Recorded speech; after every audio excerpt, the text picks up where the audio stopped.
Located in the village of Bagong Silang in Iligan City, Philippines, the project is focused on addressing the problems on the damaged school buildings and the perimeter fence to make them all conducive to learning environment. Equally important is the capacity building for the major stakeholders of the project, namely the teachers, students, and the parents, to enable them to be resilient and be prepared for any occurrence or recurrence of disasters. The project also aims at addressing the emotional and psychological problems of the school children as a result of the disaster. And we are also very fortunate because of the support of the Ministry of Foreign Affairs of Luxembourg,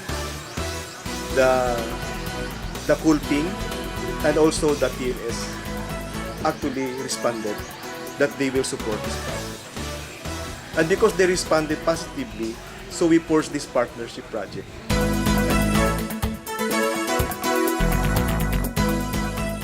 The project was officially launched on September 1, 2013 with the signing of the partnership agreement among the LAFCCOD, being the main implementing NGO of the project, and its funding partners, the Ministry of Foreign Affairs of Luxembourg, the Kolping Society of Luxembourg, and the Philippine Luxembourg Society.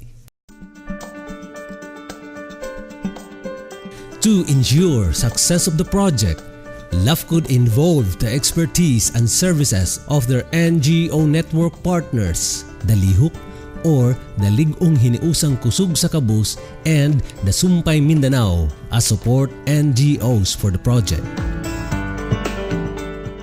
LIHUK is known for their expertise in managing urban development projects such as low-cost housing and other civil works, social preparation, and capacity building. It gained remarkable track records when LIHUK implemented the Upswords project and the Upscaling Urban Poor Communities Renewal Scheme project with the support from PHLSA, the Japan Social Development Fund, and the World Bank.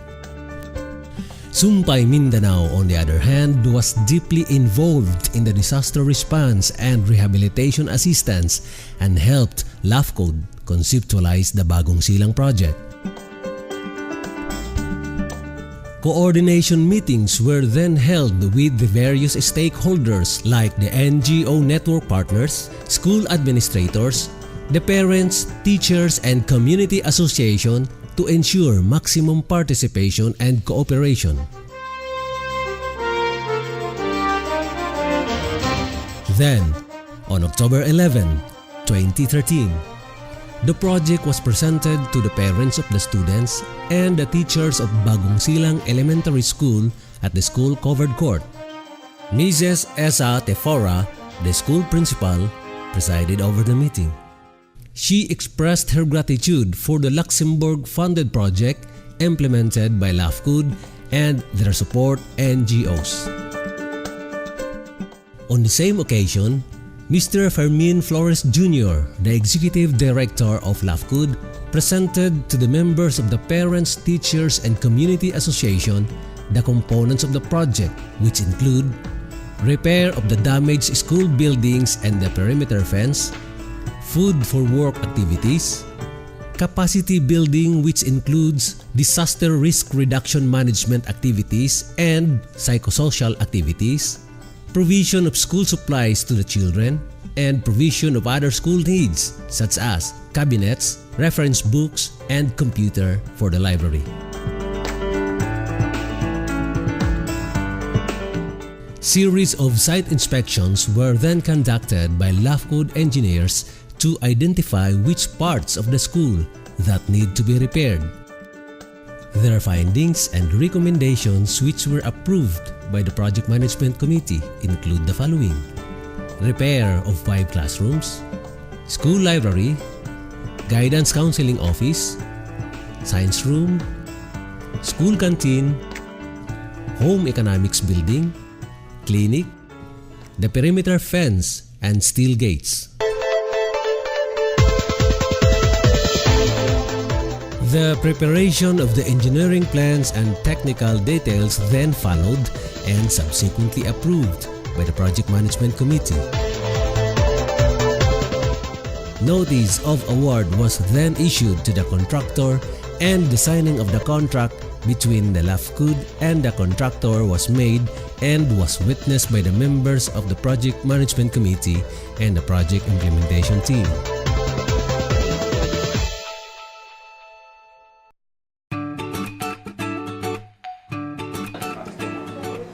The repair and renovation work started October 12, 2013.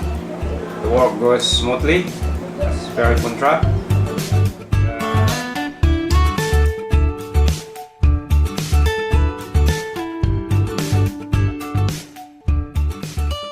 During the repair works, members of the project implementing team are closely monitoring the activities of the contractor, resulting to efficient use of time and resources, thus saves a considerable amount of money that were eventually used to fund for the additional work for the school repairs. The repair and renovation works went smoothly, and in fact, all were completed ahead of time. However, following the request of school administrators, additional works which were not included in the original program of works, such as repair of comfort rooms, repair of lavatories, Funded from the savings derived from other repair works, as approved by the Project Management Committee, all additional works were deemed indispensable amenities for the school.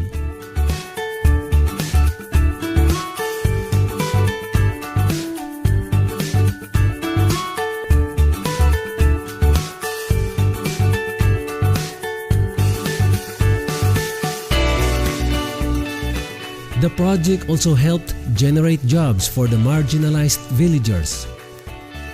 90 to 95% of the construction workers hired by the contractor came from the school's surrounding communities.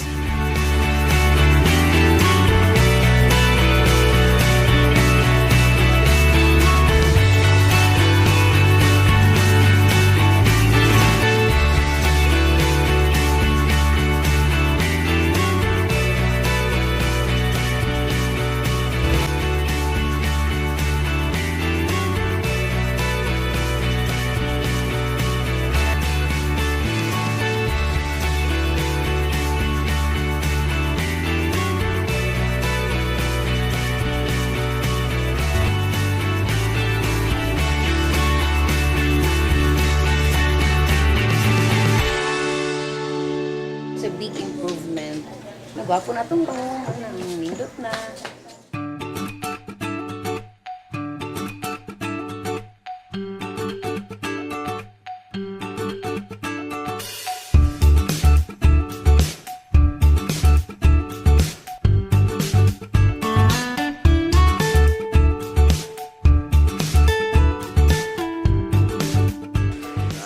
science room. Prior to actual implementation of the project, it has been found that the flooring has been indicated in the program and was implemented by the contractor. And also the ceiling. So major additional work has been done in this building.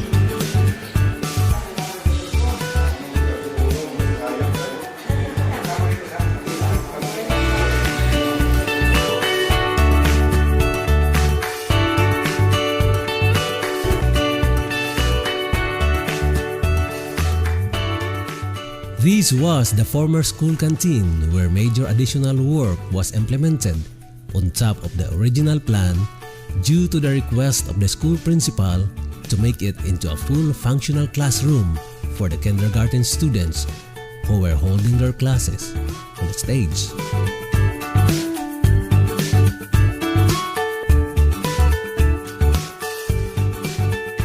Kaya man nga additional works ang canteen na-convert into classroom para gamiton sa kinder class nga nag-occupy sa stage.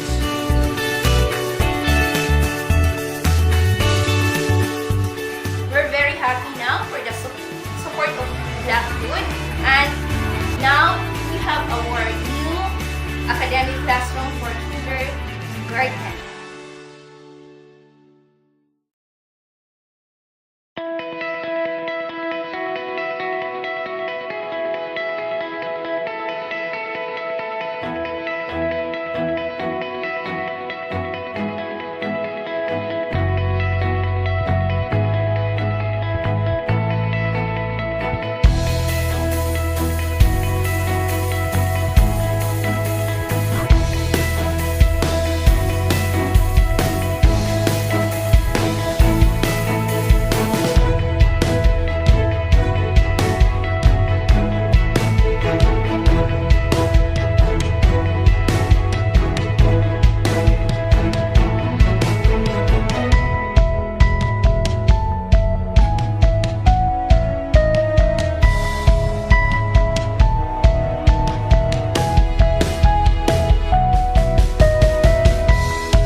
Parallel to the repair activities is the Food for Work program, a work scheme where qualified parents have the privilege to work in the project and are given organic rice instead of cash for their services rendered. So the beneficiaries of the Food for Work program will help the contractor to provide safety of the students during the repair so that the children will not go nearby the construction site to avoid accidents or any untoward incidents that may happen during the construction period. Priority is given to the families with lowest income level and single parents to qualify as beneficiaries for the Food for Work program. 82% of the Food for Work beneficiaries were women. Apart from the task of ensuring the safety of the students during the repair activities, they were also involved in cleaning the surroundings and in container gardening activities. During the construction, we saw a lot of empty sacks of cement.